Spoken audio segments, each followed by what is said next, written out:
later on. But for now, though, let's just listen to what the CEO of the Media Council of Kenya had to say. He is David Omoyo. Let's listen to what he had to say earlier on today. Many people don't listen to the other guys, the voice outside the door. And one of the victims of that is the media. Very little opportunity to listen and always being the ones to talk.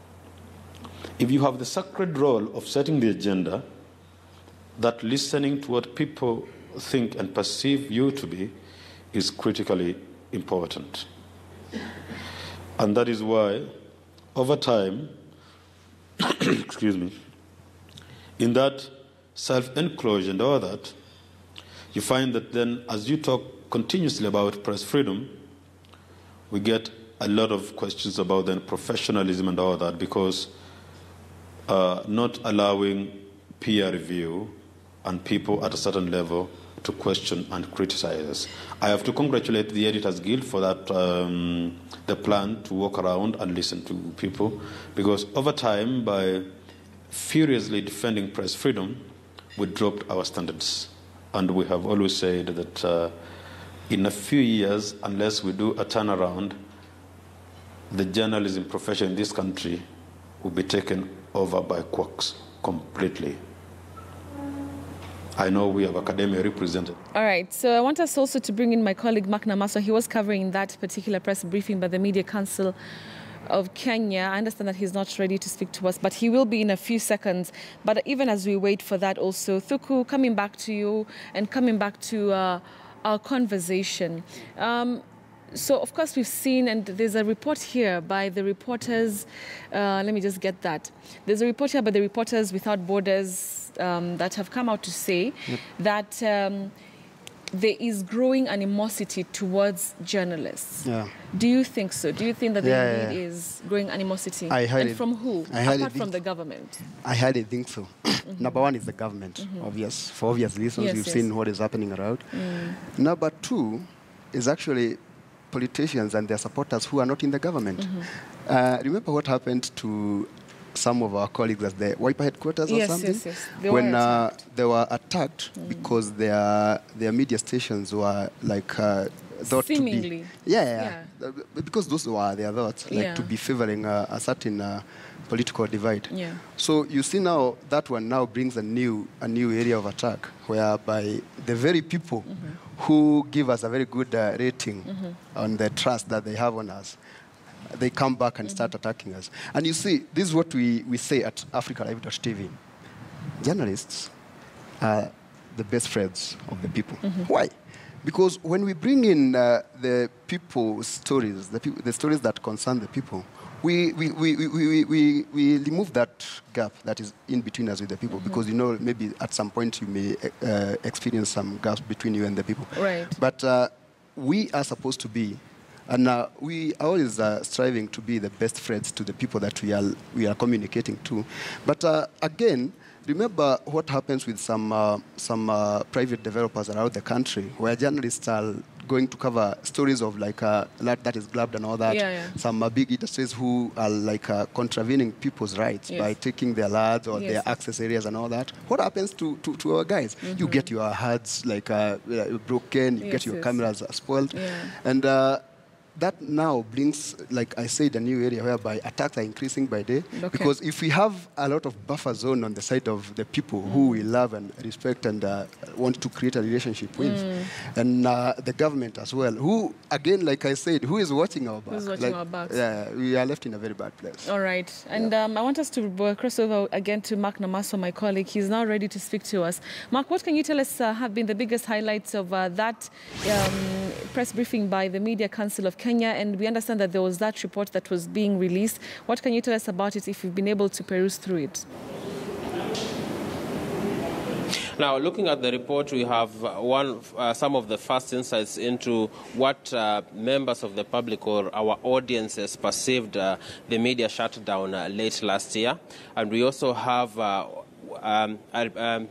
glimpse into what the public perceives the media, the levels of confidence. For instance, concerning last year's shutdown of the media after the controversial swearing in of Raila Odinga, we have about 77% of Kenyans who were aware of actually the shutdown happening. But again, we also have 23% who were not aware of what was happening or completely did not give a hoot about the shutdown. But again, we also have another 65% who were forced to watch what they did not like because their favorite stations had been shut down. But again, we also have 36% of Kenyans saying that they supported the shutdown.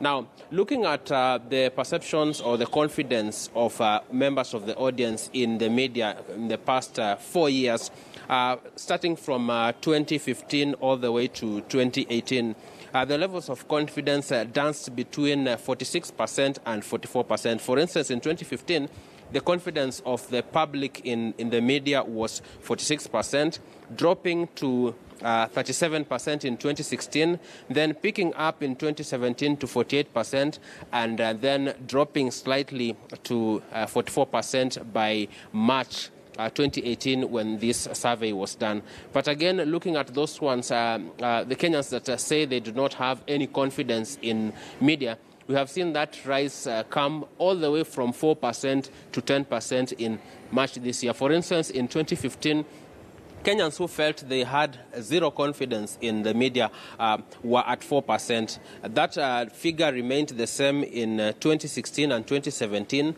4% still saying they do not have any trust in the media. And the confidence, their lack of confidence also increased to 10%. So as at the time the survey was done between 4th March and 12th March 2018, 10% of Kenyans stated that they did not have any confidence in the media. Back to you. All right. Thank you, Mark Namaso. And of course, he meant the shutdown being this year. Thank you for that, Mark Namaso, there reporting, of course, giving us details of that report, highlighting a number of key issues to do with media freedom. Coming back to you, Thuku, do you think that to some extent we've failed the, not the residents, but the Kenyan population who would expect that, we would do something and give them information that they need, but sometimes we do not do it? Because even just looking at the tweets, there are people who are saying, though, but the media, is part of the government, media is in bed with government, right from the time that we had that tea shared and mandazi shared, back in 2013. That still is something that people are talking about even now. I will tell you what I believe in. Like, media has in a way failed the people. Why? Because there's a saying that goes around in the media industry that you don't have to be balanced. You have to be truthful.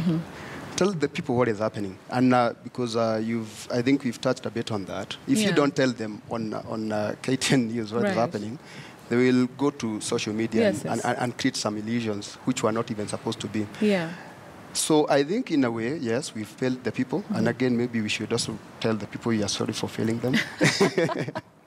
But you see better what is happening is that we are sometimes living in some very difficult times. Because think about what is happening on social media, because people are able to create their own stories and disseminate them because it's easy and almost free to do that.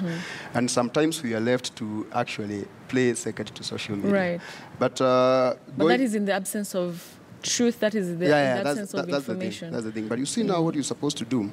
I think we're supposed to reevaluate ourselves. And again, because we live in a country that has a culture, a way of practices and what we believe in, I think it's good for us to keep on reminding ourselves, like the call, the call that we are, the call that we are given to come and inform the people. And sometimes it's also good for us journalists and the media houses, because we have to get permission from our bosses to do whatever you're doing, and we have to work with everyone, who even the media owners and all that, so that we keep on helping the people who are working in our media houses to continue reminding themselves of what is happening around. I saw something, and allow me to mention this. We run out of time. Yeah, sure. Let me mention this as I finish. There's this thing that this website, Africa Check, they check the facts. And I know Alphonse Shudo, I think, has appeared several on their shows. Because that gentleman and the organization Africa Check, they are giving like very comprehensive research and analysis of what is happening around. And some people like that are supposed to be celebrated. Yes, yes. But we have, in ourselves, we have people who are not treating us to the best practices. And I would encourage us as journalists to make sure that at least we go back to the resources. We have a lot of resources even online which are helping us remind ourselves, not necessarily learn new things, but remind ourselves, learn some things that are going to help us. There is something that is happening around called, I think, Verify, Stop, Verify, and something is being learned by Yali Network. Yali Network is here in Kenya. We have a good leadership program, which I am an alumni, which is happening at Kenyatta University, Young African Leaders Initiative. Yes, yes. The leadership center is at Kenyatta University. I went there in January. We are being told, or rather, to revise ourselves and try to be true to ourselves and what we are doing. And if we do that, we are going to have a better media tomorrow. But we have to strive to do that. We have to strive to do so. It's a continuous journey. Thank you very much for your time. Kariuki, he is a journalist with Africa Live TV. Thank you for your time. All right.